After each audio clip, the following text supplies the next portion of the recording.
금주 말씀은 신명기 27장 11절에서 26절까지 제가 봉독해 드리겠습니다.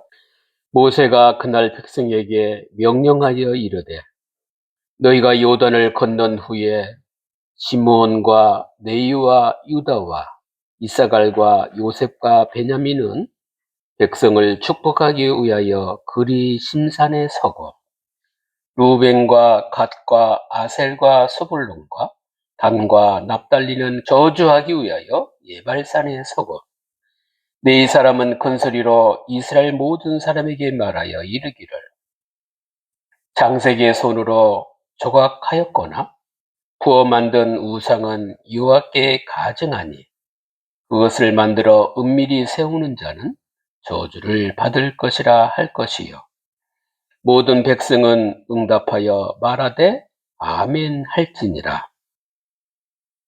그의 부모를 경홀히 여기는 자는 저주를 받을 것이라 할 것이요 모든 백성은 아멘 할지니라. 그의 이웃의 경계표를 옮기는 자는 저주를 받을 것이라 할 것이요 모든 백성은 아멘 할지니라. 맹인에게 길을 잃게 하는 자는 저주를 받을 것이라 할 것이요 모든 백성은 아멘 할지니라. 객이나 고아나 과부의 송사를 억울하게 하는 자는 저주를 받을 것이라 할 것이요 모든 백성은 아멘 할지니라. 그의 아버지의 아내와 동침하는 자는 그의 아버지의 하체를 드러냈으니 저주를 받을 것이라 할 것이요 모든 백성은 아멘 할지니라. 짐승과 교합하는 모든 자는 저주를 받을 것이라 할 것이요 모든 백성은 아멘 할지니라. 그의 자매 곧 그의 아버지의 딸이나 어머니의 딸과 동침하는 자는 저주를 받을 것이라 할 것이요 모든 백성은 아멘 할지니라. 장모와 동침하는 자는 저주를 받을 것이라 할 것이요 모든 백성은 아멘 할지니라. 그의 이웃을 암살하는 자는 저주를 받을 것이라 할 것이요 모든 백성은 아멘 할지니라. 무죄한 자를 죽이고 뇌물을 받는 자는 저주를 받을 것이라 할 것이요 모든 백성은 아멘 할지니라. 이 율법의 말씀을 실행하지 아니하는 자는 저주를 받을 것이라 할 것이요 모든 백성은 아멘 할지니라. 아멘. 금주 제목은 예발산에서 선포한 저주입니다. 모세는 이스라엘 요단강을 지나서 가나안 땅에 들어가게 되면 이제는 12지파에서 6지파와 6지파 두 진영으로 나누라고 말합니다. 그림심산에 세운 것은 축복하기 위함이고 예발산에 세운 것은 저주하기 위함인데 한마디로 말씀을 준행하는 자는 축복의 대상이 되고 말씀에 불순종하는 자는 저주의 대상이 된다. 그런데 이 그린심산과 예발산은 마주보는 산입니다. 그린심산은 동쪽에 있기 때문에 해가 뜨면 따뜻하잖아요. 그래서 나무가 푸릇푸릇하게 무성하고요. 예발산은 서쪽에 있어서 돌산, 나무들이 별로 없습니다. 그래서 해가 뜨는 쪽에는 축복과 능력을 상징한다면 해가 뜨지 않는 쪽에는 저주와 불행을 말씀해 주시는데 오늘 말씀 속에 내가 일평생 그리스도 예수 안에서 어떤 방향으로 설 건지 마음에 각인하는 축복의 예배되기를 바랍니다. 그런데 오늘 말씀에서 처음으로 이렇게 마음에 각인이 될 게 뭐냐면 우리는 축복과 저주가 있으면은 축복을 먼저 말하고 싶어요? 저주를 먼저 말하고 싶어요? 대부분은 축복을 받고 싶고 축복을 먼저 좋은 소식을 듣고 싶잖아요. 근데 오늘 11절에서 26절 말씀에는 가나안 땅에서 첫 선언이 예벨산의 저주 선언이라는 걸 우리가 이렇게 각인해야 될 줄 압니다. 왜냐하면 분명히 예수 그리스도 믿으면 복을 받습니다. 복은 나를 돌보시고 지키시는 하나님에 대한 신뢰가 있잖아요. 하나님께서 내 삶을 돌아보 주시는 그 축복의 믿음을 갖고 있는데, 왜 하나님은 축복보다 저주를 가나안 땅 첫 입성에서 이렇게 에벨산 저주 선언을 그림산 축복보다 먼저 하셨는가? 복 주시는 하나님보다 저주고 심판하시는 하나님에 대한 이해를 우선 먼저 하라는 내용입니다. 이거 우리는 복을 받을 수밖에 없어요. 그래서 하나님의 마음을, 하나님의 사랑을 먼저 이해하시기 바랍니다. 이벨산 저주 내용이 뭡니까? 하나님의 사랑과 이웃 사랑에 대해서 나옵니다. 하나님을 사랑하고 이웃을 사랑하면 정상적인 신앙생활을 하는 거거든요. 근데 이벨산 저주 내용이 뭔지 아십니까? 하나님 사랑은 우상을 섬기지 않는 겁니다. 아, 이래서 저주를 먼저 말씀해 주셨구나. 사랑하면 유연해집니다. 사랑하면 부드러워집니다. 사랑하면 넉넉해집니다. 그런데 사랑이 아닌 다른 게 들어가면, 힘 들어가면 상대를 힘들게 하는 것도 뭐 와닿겠지만 중요한 건 본인이 힘들어요. 우리 하나님이 이것을 먼저 아시고 저주의 내용을 먼저 말씀해 주셨다는 사실을 이해하시기 바랍니다. 이웃 사랑은 부모 공경하고 이웃의 소유 보호와 맹인 보호와 사회 약자 나그네 과와 과보에 대한 보호, 바른 성윤리 확립, 살인 금지, 뇌물 금지된 명령을 깨지, 오늘 저주 내용에서 계속 나오는데, 저와 여러분은 하나님 섬기면서 거룩한 삶을 살도록 먼저 하나님이 이 말씀을 주셨구나 마음에 담기를 바랍니다. 말씀을 내 마음에 새기고 말씀을 순종하면 성령 안에서 지금도 성령의 역사와 성령의 인도를 누리면서, 아, 하나님이 이렇게 현장에서 보여주시는구나. 그래서 축복과 저주를 확연하게 보여주시려고 그리심산과 예발산을 통해서 우리의 삶이, 나의 생각이, 나의 패턴이 어디에 머물고 있는지를 내 속을 보면서 오늘 예배드리는 축복의 시간 되시길 바랍니다. 여섯째 번은 축복을 상징하는 그리심산에 서게 됐고, 나머지 여섯째 번은 저주를 상징하는 예발산에 섰는데, 레위인들은 큰 소리로 십계명을 요약하여 불순종하면 저주를 받을지어다 이렇게 선언하는 것을 볼 수가 있습니다. 이때에 이건 아닌데가 아니고요, 백성들은 아멘이라는 사실입니다. 그래서 이렇게 아멘 할 때 백성은 하나님과의 관계가 새롭게 되는 겁니다. 그래서 구원받은 하나님의 자녀들이 현장에서 날마다 아멘 아멘 하나야 될 이유가 뭐냐면, 옛것은, 옛 체질은 지났으니 우리는 새로운 피조물이 있다는 거예요. 그래서 우리는 과거에 머물러 있을 수가 없습니다. 과거는 지금 현재를 잘 살기 위해서 우리가 그런 위치, 그런 어려운 상황이 있었지, 여기서 건져주신 분이 하나님이시지. 그래서 또다시 하나님을 사랑하고 하나님의 은혜를 사모할 수 있도록, 그것이 발판되는 건 축복이지만 거기에 빠지고 거기에 눌리는 것은 하나님이 원치를 않습니다. 그래서 본문으로 들어가 보면 11절입니다. 모세가 그날 백성에게 명령하여 이르되, 그날은 모세가 이스라엘 백성에게 이어진 명령이 전해진 정확한 시점을 확인시켜 주는데, 그런데 10절을 다시 한번 봐야 돼요. 그런즉 내 하나님 여호와의 말씀을 청중하여 내가 오늘 내게 명령하는 그 명령과 규례를 행할지니라. 여기에서 나오는 게 뭐냐면 오늘과 그날입니다. 돌비를 세우고 돌단을 쌓으라는 명령과 이어진 축복과 저주를 같은 날 이어졌다는 말씀입니다.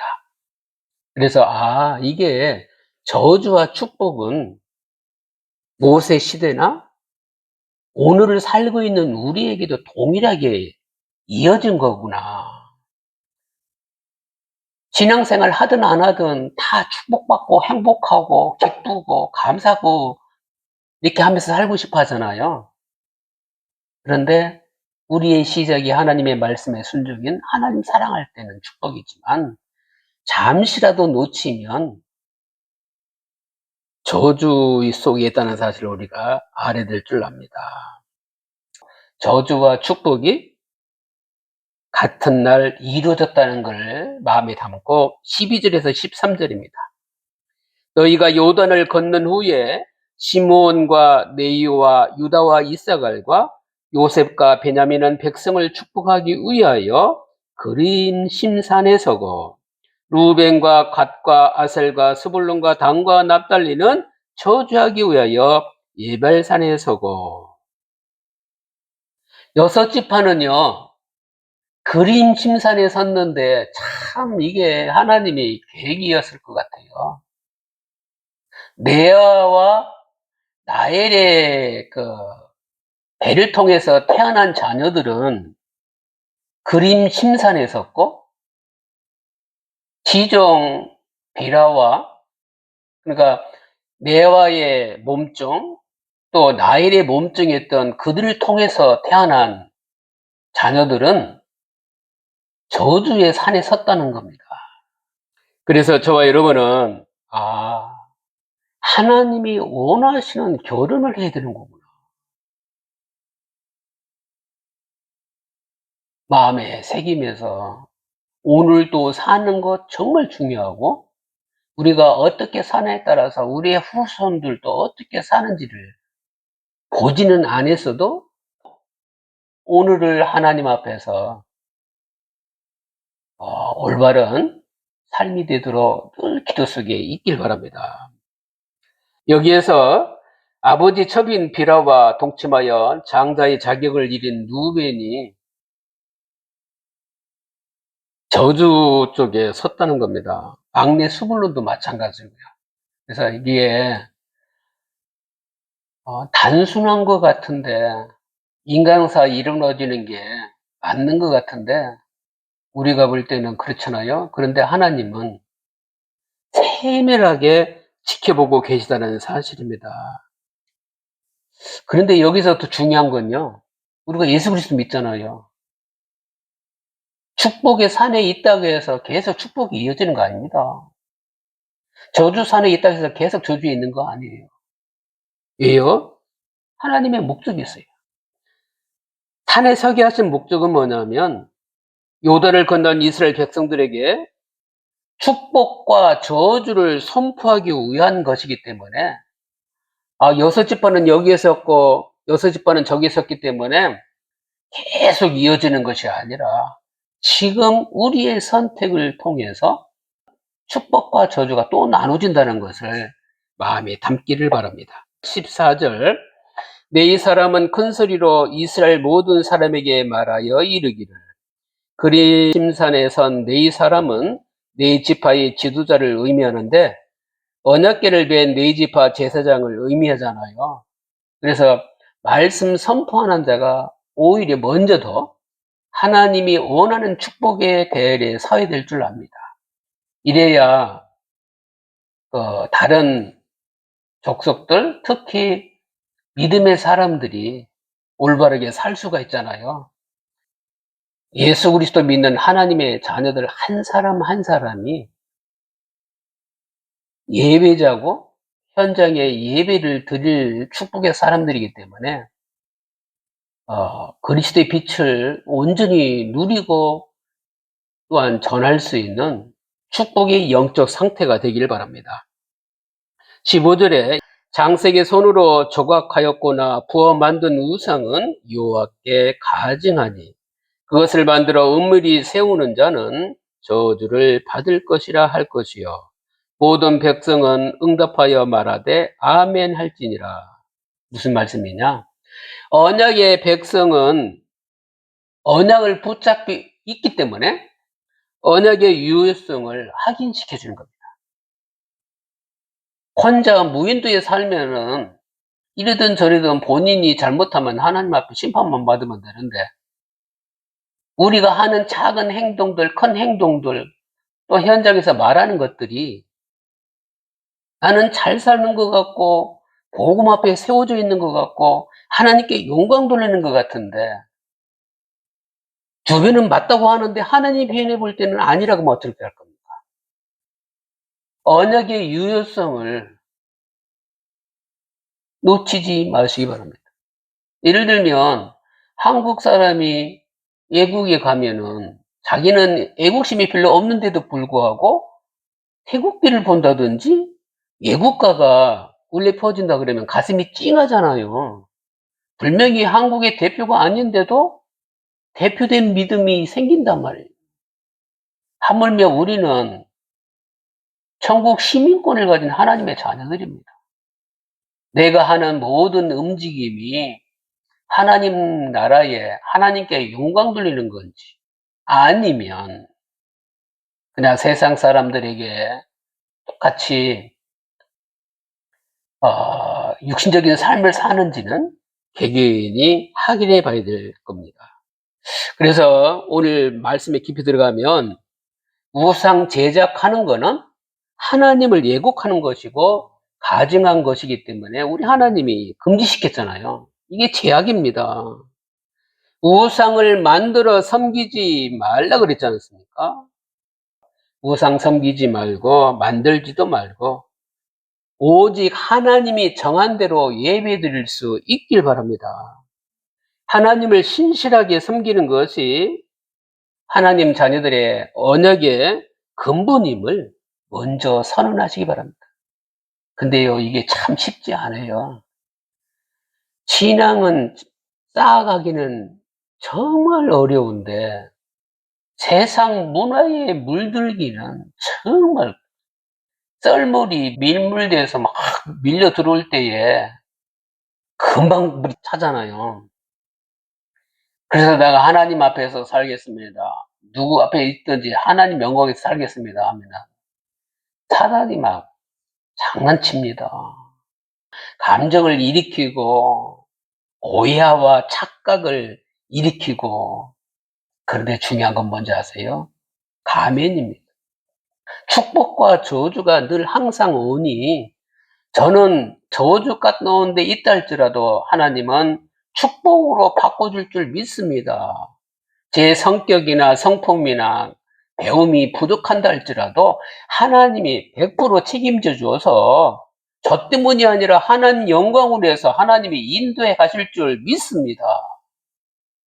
이래야 신앙이 성장하고 성숙하면서 세상 말로 나이 들어가면서 큰 일이든 작은 일이든 언제나 하나님 앞에 무릎 꿇는 순복하는 자의 축복이 있을 때 내 마음에 평안함이 오고, 그렇죠?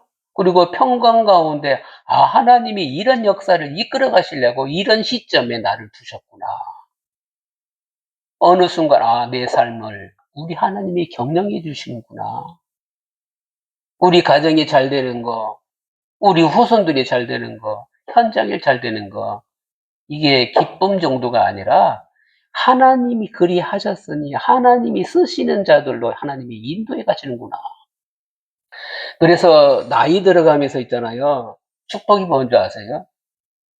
우리의 자녀들이, 우리의 후손들이 예배의 자리에 있는지, 모든 만남의 시작이 교회에서 되는지 신기합니다. 세상 거는요, 언제든지 무너질 수 있지만 오늘 찬송했잖아요.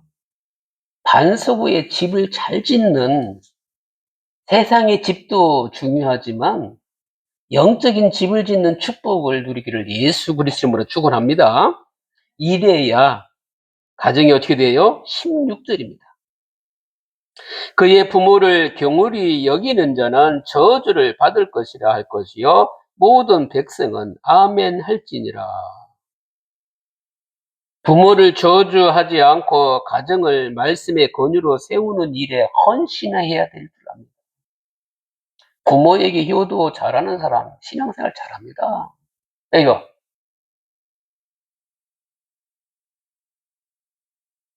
연세가 들어가면 생각도 어린아이 같이 되어지고 몸도 노화되다 보니까 힘들거든요. 그런데 그런 상태에서 마음을 다하여 뜻을 다하여 하나님이 주신 사랑으로 축복을 누리면 그 사랑을 받은 만큼 품고 돌려줄 수가 있거든요. 근데 하나님이 이걸 기다리고 계시단 말이에요. 이제는 우리나라도 노인 인구가 급속도로 많아진 시간표가 왔습니다. 어린아이들 출생은 적어지고 연세 많은 부모 세대들이 지금 많잖아요. 이제는 자녀와 부모님 세대가 같이 요양원에 갈 나이들이 지금 우리나라가 됐단 말이에요. 그러면 이것만 보고 기준을 세울 겁니까? 숫자가 적어도 우리의 자녀와 그 세대들 밑에가 하나님이 들어 쓰시는 사무엘 같은 일꾼, 다윗 같은 일꾼, 요셉 같은 일꾼들이 나오려면 부모들의 방향이 신앙의 방향으로 확실해질 줄 압니다. 하나님이 새 시대를 여러분들의 마음과 기도 속에 이루어지기를 우리 하나님이 기다리고 계신 거예요. 한나가 자기가 임시 못하는 이것 때문에 눈물 콧물 흘렸는데 수많은 이스라엘 백성 중에 하나님 마음을 헤아리는 아들이 없음을 이제는 본인 개인의 아픔이 하나님의 아픔으로 깨달은 한나의 기도 통해서 사무엘이 태어난 겁니다. 저와 여러분은 하나님이 쓰시는 일에 마음을 두시길 바랍니다. 답이 뭡니까? 17절입니다. 그의 이웃의 경계표를 옮기는 자는 저주를 받을 것이라 할 것이요 모든 백성은 아멘 할지니라. 가정해 주신 가정의 땅에 경계표, 경계선을 옮기지 말라고 합니다. 모든 가정은 하나님 주신 기업이기 때문에 개개인의 기업이 복을 받아야 되는 거예요.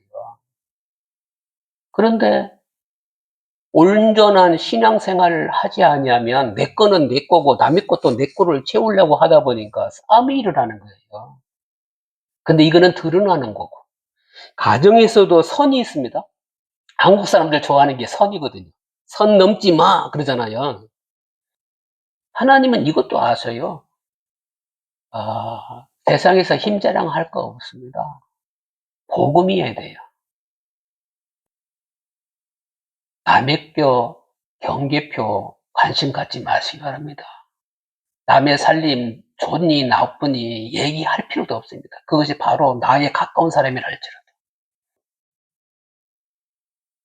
하나님이 개개인에게 기업으로 주셨다는 사실을 인정하기를 예수 그리스도로 축원합니다. 이러지 아니하면은요 18절 진짜 답이 나와요. 맹인에게 길을 잃게 하는 자는 저주를 받을 것이라 할 것이요 모든 백성은 아멘 할지니라. 신체적인 장애가 있는 맹인을 길을 잃게 하지 말라는 겁니다.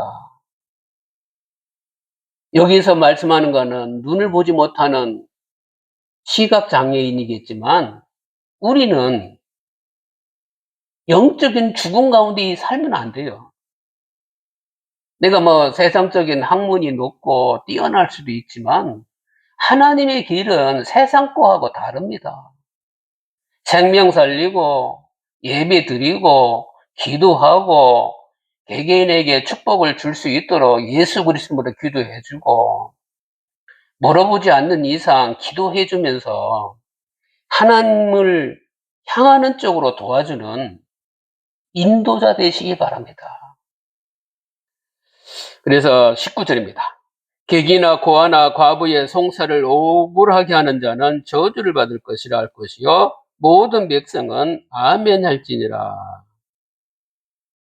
하나님의 사랑으로 그리스도의 안경으로 세상을 바라봐야 내가 흑암을 뿌리는 자가 아니라 축복의 사람이 될 수 있는 거예요. 소문을 전달하는 자가 아니라 복음을 전달하는 자가 되어야 될 줄 압니다. 그래서 사회적인 약자인 과부나 또한 고아들을 공정하게 하도록 하나님이 오늘 말씀 주시는 겁니다. 세상 볼 때도 내가 힘은 없지만 도와줄 능력이 없다 할지라도 하나님은 사랑을 베풀라고 했지. 근본 마음 베이스가 그리스도의 사랑으로 충만하기를 바랍니다. 20절입니다. 그의 아버지의 아내와 동침하는 자는 그의 아버지의 하체를 드러냈으니 저주를 받을 것이요 할 것이요 모든 백성은 아멘 할지니라. 하나님은 가정을 거룩하게 세우셨습니다. 아까도 말씀드렸지만 혼인과 성의 순결한 가정을 통해서 하나님 나라의 기초가 가정에 세워지는 것을 우리가 보고 누리고 전해야 될 줄 압니다. 21절에서 25절 언약 백성은 뇌물을 받고 살인하지 않아야 되고 다른 사람의 생명을 지키고 함께 생육하고 번성하고 함께 현장에 하나님 나라 임하도록 돕는 자가 되어야 될 줄 압니다. 26절 이 율법의 말씀을 실행하지 아니하는 자는 저주를 받을 것이라 할 것이요 모든 백성은 아멘 할지니라. 불순종하는 것이 사람들 눈에 피해 갔다고 해서 이게 피해 갈 수가 없습니다. 우리 하나님은 은밀히 보시는 하나님이기 때문에 하나님의 심판을 피할 수가 없다는 의미입니다. 하나님 백성에게 언약의 저주를 선언하고 그들이 아멘하게 할 것은 뭐냐? 예수 그리스도 믿는 모든 사람에게 유익을 주기 위해서 아멘하라고 한 겁니다. 말씀 들을 때 현장에서 살 때 찔림이 있잖아요. 찔림이 나쁜 거 아니에요. 돌아설 수 있는 기회를 주신 거예요. 하나님 앞에 서게끔 하신 거예요. 신기하지 않습니까? 어린아이든 어른이든 얘기했을 때 내 걸로 인용하게 되잖아요. 적용하게 되잖아요. 아, 이걸 내 모습 보게끔 하시는구나. 현장에서 나와 함께하는 사람이 나에게 거울이 된다는 이 축복을 놓치지 마시기 바랍니다. 그래서 백성이 언약의 말씀을 굳게 지키고 하나님이 주신 축복을 풍성히 누리기 위해서 오늘 예벨센 저주에 대해서 내용하신 말씀이 삶에서 각인돼서 오히려 저주의 자리에서 축복의 자리로 옮겨지는 이 축복을 누릴 수 있길 바랍니다. 그럼 결론입니다. 성도는 말씀에 순종하면 참된 복을 누리는데 하나님 나라의 축복은 하나님께서 정하신 대로 바르게 예배 드릴 때 말씀이 풍성해질 수가 있습니다. 그래서 말씀이 풍성해질 수 있도록 기도하시기 바랍니다. 가정을 굳게 세우는 일은 하나님 나라를 세우는 겁니다. 부부의 성과 혼인의 거룩함을 회복하고 자녀들이 말씀에 순종해서 부모를 공경하도록 어릴 때부터 신앙교육이 되어져야 될 줄 압니다.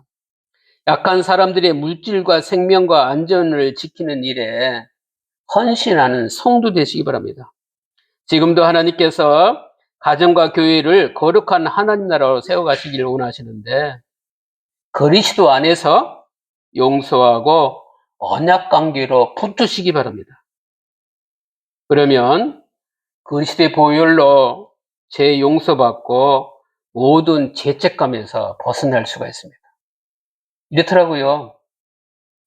이제 부모 세대하고 우리 후대 세대가 있을 때 자녀들은 신앙생활을 잘하고 또한 현장에 살다 보니까 시간도 없고 거리도 멀고 하다 보면 자주 찾아보지 못하잖아요. 그럼 마음속에 무슨 생각 들어요? 아, 나 또한 이렇게 사랑받았는데 찾아봐야지. 근데 또 이게 시간이 허락지 않을 수 있단 말이에요. 모든 부분에서도 죄책감 갖지 말라고 그러십니다. 왜요? 자녀 사랑은 내리사랑이잖아요. 우위로 공경하는 건 당연하지만 부모 세대에서는 자녀가 결혼해서 자녀를 또 낳으면 자녀에게는 100% 올인해야 되잖아요. 그 시간의 틈을 조금 내서 부모 찾아뵙는 거지. 그러니까 하나님이 허락하신 그 순종에서 살 수 있는 이 축복으로 인도받으시기 바랍니다. 다시 한번 오늘 길게 말씀드렸는데 저주에 관한 내용이 주를 이루지만 무슨 말씀이냐? 저주의 자리에 있지 말고 축복의 자리에 있도록 여러분 인도받으시기 바랍니다. 저주 내용이 많았지만요. 저주를 하기 위한 것이 아니라는 사실입니다. 저주의 자리에서 빠져나오라는 얘기입니다. 우리들도 원래 저주의 자리에 있었다가 예수 그리스도를 믿음으로 축복으로 바뀌어졌지 않습니까? 독생자 예수 그리스도 믿는 이 한 가지로 우리의 삶이 충분함을 고백하는 한 주 되시길 바랍니다. 기도하겠습니다. 하나님께 감사드립니다. 삶을 돌아보며 저주의 자리에 버려두지 않으시고 예배의 자리로 인도해 주심을 감사드립니다. 하나님 사랑에 감사드립니다. 말씀에 순종하여 모든 말씀 앞에서 아멘 하는 삶으로 살아가게 은혜 내려 주옵소서. 저주의 자리에 서지 않고 축복의 자리에 서게 해 주옵소서. 주 예수 그리스도 이름으로 기도드립니다. 아멘. 지금은 우리 구주 예수 그리스도의 은혜와 하나님의 무궁하신 사랑하심과 성령님의 뇌주교통 충만 역사하심 후에 축복의 자리에서 하나님께 영광 돌릴 모든 성도들 머리 위에 지금부터 영원토록 항상 함께 계실지어다.